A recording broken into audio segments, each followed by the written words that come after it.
जो घोड़े का स्पेशल सामान है जो अच्छे वाला, उसमें 2 से 3 महीने लग जाते हैं। उसमें जो कम वाला है जो अच्छा नहीं उससे कम है, उसमें भी 1 महीना लग जाता है।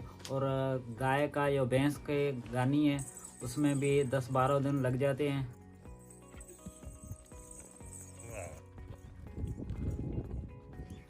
मेरा नाम झामन है, मेरे गांव का नाम वेड़ियप है। मेरे बड़े जो काम करते थे इधर 30-35 आदमी जो बड़े बड़े काम कर रहे थे, ये चमड़े का या घोड़ों के सामान ऊँटों का जो बना रहे थे।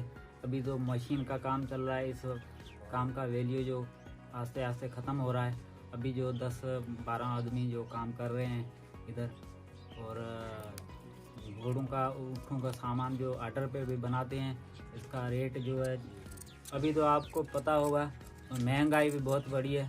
और चमड़े का रेट और हर चीज़ जो भी महंगी है, चमड़ा है, पशम है, जो भी इसमें चीज़ इस्तेमाल हो रही है, डबल रेट हो गया है महंगाई के हिसाब से। इसीलिए तो वो जो ऑर्डर देते हैं इसी हिसाब से बनाते हैं हम। हर चीज़ महंगी तो हो गई है।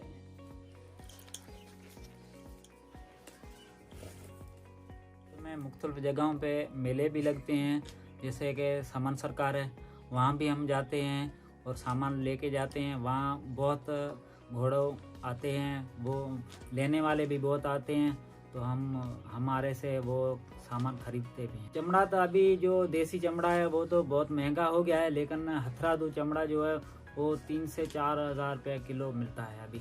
तो पशम है, पहले तो 1200 से 1500 तक मिलती थी, अभी 2000 तक मिल रही है। जो प्लास्टिक पन्नी है वो अच्छी वाली जो है वो मेरे हिसाब से 1000 रुपये गज़ मिल रहा है। जो रेगिस्तान में जो रेंजर्स ऊँट पे चढ़ के जो चल रही है, वो भी ऊँट का सामान हम बनाते हैं।